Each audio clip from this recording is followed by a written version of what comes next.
नमस्कार, मैं हूं सच्चिदानंद वशिष्ठ। और सज्जनों, जो हमारा एक कार्यक्रम चल रहा है ये है चलें अमीरी की ओर। अब अमीरी की ओर जाने के लिए बहुत से पहलुओं की जरूरत होती है। हर व्यक्ति तो अमीर नहीं हो जाता। अमीर बनने के लिए 3 चीज़ों की ज़रूरत होती है। सबसे पहले आदमी उद्यमशील हो, मेहनत करने वाला हो। वो चाहे शारीरिक मेहनत है या बौद्धिक मेहनत है, लेकिन मेहनत करने वाला हो, कर्म करने वाला हो। और दूसरे नंबर पर वो कर्म उसका सार्थक हो। देखिए, गाड़ी तो आप भी चला रहे हो और मैं भी चला रहा हूं, लेकिन आप जो गाड़ी चला रहे हो चढ़ाई के अंदर चला रहे हो, और मैं जो गाड़ी चला रहा हूं मैं प्लेन धरती के ऊपर चला रहा हूं। तो अब आप ये बताइए, गति किसकी तेज होगी? जो चढ़ाई में गाड़ी चलेगी तो पहले दूसरे गियर के अंदर या कभी कभी तीसरा गियर लग जाएगा, टॉप का गियर तो लग ही नहीं पाता। और जो नीचे समतल पठार के अंदर जो गाड़ी चलती है वो हमेशा टॉप पर ही चलती है। अगर कोई अवरोध ना हो तो उसको ब्रेक भी लगाने की जरूरत नहीं होती। तो इसी तरह अगर आपका भाग्य आपका साथ दे रहा है तो आपका कर्म मेहनत भी आपकी सफल हो जाएगी। तीसरे नंबर पर जहां आप निवास करते हैं उसका वास्तु प्रॉपर होना चाहिए। अगर वास्तु प्रॉपर है, आपके पास गाड़ी बहुत बढ़िया है, बहुत अच्छी कंपनी की गाड़ी है, और उसके अंदर अगर कोई टैंक है, यानी पेट्रोल का टैंक, और उसमें कोई छेद है, तो अब वो छेद जो है वो आपने देखा नहीं और गाड़ी चलती चली जा रही है, और आप जो है थोड़ी दूर जाते हैं, फिर जो है वो पेट्रोल मांगती है, फिर पेट्रोल मांगती है, फिर पेट्रोल मांगती है। आपने कारण देखा नहीं है कि पेट्रोल जा कहाँ रहा है। जब पेट्रोल का रिसाव हो रहा है, पेट्रोल जब उसमें से गिर रहा है, तो निश्चित है कहीं ना कहीं कोई ना कोई तो दोष होगा।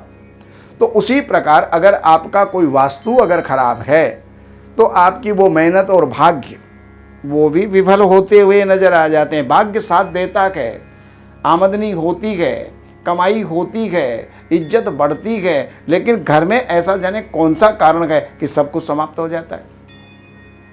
तो उसके लिए तीसरे नंबर पर वास्तु के ऊपर भी हमें ध्यान देना होगा।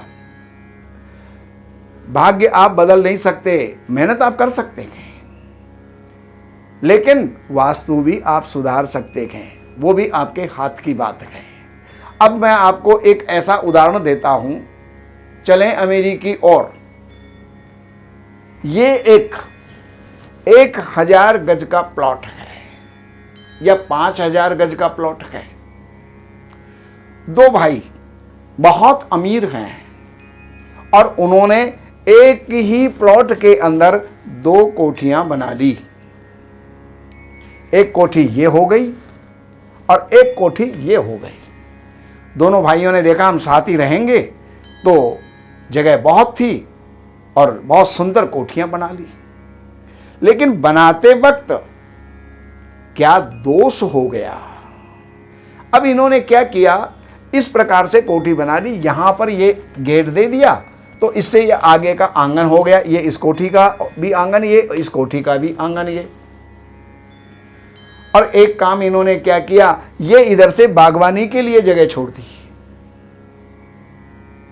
यहां पर पेड़ पौधे, फल, सब्जियां ये यहां पर होने लगी। तो वास्तु का एक सिद्धांत है कि कभी भी साउथ वेस्ट खाली नहीं होना चाहिए, नीचा नहीं होना चाहिए। ये जो जगह इन्होंने की है तो बहुत बढ़िया कर ली, लेकिन यहां पर जो जगह छोड़ दी इन्होंने, ये ठीक नहीं किया। अब परिणाम क्या हुआ? दोनों भाई इसके अंदर रहने लगे, दोनों भाइयों के परिवार इसके अंदर रहने लगे। एक का परिवार यहां पर रहने लगा, एक का परिवार यहां पर रहने लगा। अब इसमें एक दोस्त तो मैंने आपको बता दिया कि साउथ वेस्ट इसके अंदर खाली पड़ा हुआ है, लेकिन एक दोस्त जिसके ऊपर अभी आपका ध्यान नहीं गया होगा, जो मैं बताने वाला हूं, और वो दोस्त क्या है, इस मकान का कोना और इस मकान का कोना आपस में टकरा रहे हैं। अगर दो मकानों के कोण आपस में टकरा रहे हों तो वहां पर सुख से व्यक्ति रह नहीं सकता। अब बताइए क्या साइंस है ये? इस बात के ऊपर कौन गौर करेगा? लेकिन दो मकानों के कोण जब आपस के अंदर टकराएंगे, इसका कोण उधर जा रहा है, उसका जो है इधर प्रभाव आ रहा है, तो इसके अंदर दोनों भाई वहां पर जब रहने लगे तो उनमें आपस में झगड़े होने लगे और झगड़े होते होते विवाद कोर्ट में पहुंच गए। अब कोर्ट में जब पहुंच गए तो एक तरफ तो एक व्यवसाय था वो डिवाइड हो गया, दूसरा अब उसको संभालने के लिए समय नहीं दे पा रहे। आज वकील के पास, आज गवाहों के पास, आज जमानत के लिए, आज उसके लिए, आज उसके लिए, आज उसके लिए, तो सारा व्यापार चौपट हो गया। भाइयों के अंदर जो है युद्ध हो गया और कोर्ट केस हो गए, एक दूसरा मरने मारने के लिए तैयार हो गया और अंततोगत्वा बर्बाद हो गए। तो कहने का अभिप्राय ये है, कर्म भी आपका अच्छा, भाग्य भी आपका अच्छा, लेकिन अगर वास्तु आपका ठीक नहीं है तो वो जो है आपके सारे गुणों को क्षीण कर देगा। इसलिए अगर ऐसी ही कोई जगह है आपका, चाहे कोई मकान है, दुकान है, फैक्ट्री है, गोदाम है, स्कूल है, फार्म हाउस है, होटल है, हॉस्पिटल है, जो भी कुछ है, उनके बारे में आप इस नंबर पर जो है संपर्क करके, अपॉइंटमेंट लेकर के और आप नक्शा लेकर के मिल सकते हैं या वहां पर विजिट करवा करके आप लाभ प्राप्त कर सकते हैं। नमस्कार। इन सब जानकारियों के लिए हमने लिखी हैं ये 3 पुस्तक। एक पुस्तक है वास्तु के नियम और दूसरे नंबर की पुस्तक है जिसका नाम ही देख करके और व्यक्ति प्रभावित हुए बिना नहीं रह सकता, धन बरसे आपके द्वार शास्त्रों के अनुसार।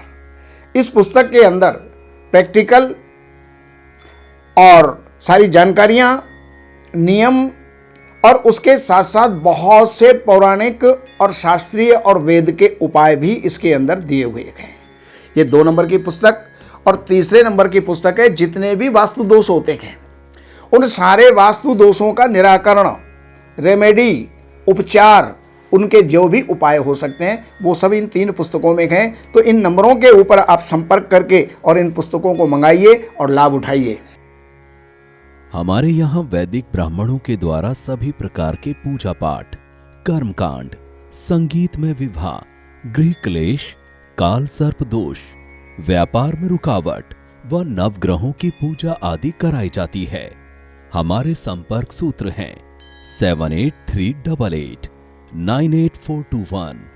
देवज्ञ सच्चिदानंद वशिष्ठ जी से वास्तु, ज्योतिष, वैदिक अनुष्ठान, पूजा पाठ, महामृत्युंजय पाठ, शतचंडी पाठ, बगुलामुखी पाठ, भैरव अनुष्ठान आदि, राशि रत्न, रुद्राक्ष, कवच आदि हेतु संपर्क करें। हमारे संपर्क सूत्र हैं 7838 98421। हमारी वेबसाइट है www.shrivashishth.com।